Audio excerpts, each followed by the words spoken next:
എറണാകുളത്തെ കഞ്ചാവുമായി 2 അതിഥി തൊഴിലാളികൾ പിടിയിലായി.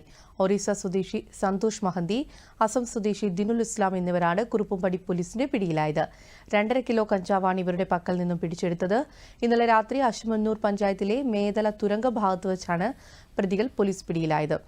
പായ്പ്ര പ്ലൈവുഡ് കമ്പനിയിലെ ജോലിക്കാരാണ് ഇരുവരും. പെരുമ്പാവൂർ ASPയുടെ നേതൃത്വത്തിൽ നടക്കുന്ന ഓപ്പറേഷൻ ക്ലീൻ പദ്ധതിയുടെ ഭാഗമായാണ് കുറുപ്പുംപടി പോലീസ് പരിശോധന നടത്തിയത്.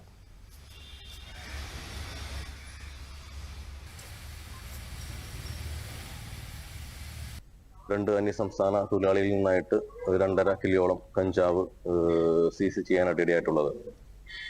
അവർ രണ്ടുപേരാണുള്ളത്. അതിനകത്ത് ഇദ്ദേഹം കറുത്ത ഷർട്ട് ധരിച്ചയാള് അസം സ്വദേശിയാണ്.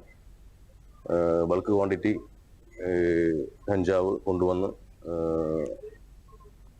നമ്മുടെ മേഖല ഭാഗങ്ങളിലുള്ള അന്യസംസ്ഥാന തൊഴിലാളികൾക്കും അതുപോലെ മറ്റ് നമ്മുടെ സ്വദേശികളായിട്ട് ആളുകൾക്കും വിൽപ്പന നടത്തുന്ന ഒരു ആളാണ് അദ്ദേഹം. അത് കൂടെ ഉള്ളത് ഇതിന്റെ സാമ്പിള് മറ്റുള്ളവരെ കാണിച്ച് ബോധ്യപ്പെടുത്തി ലൈവായിട്ട് ഡീൽ ഉറപ്പിക്കാൻ വേണ്ടിയിട്ട് ഈ അസം സ്വദേശിയുടെ കൂടെ ഉണ്ടായിരുന്ന ആളാണ്.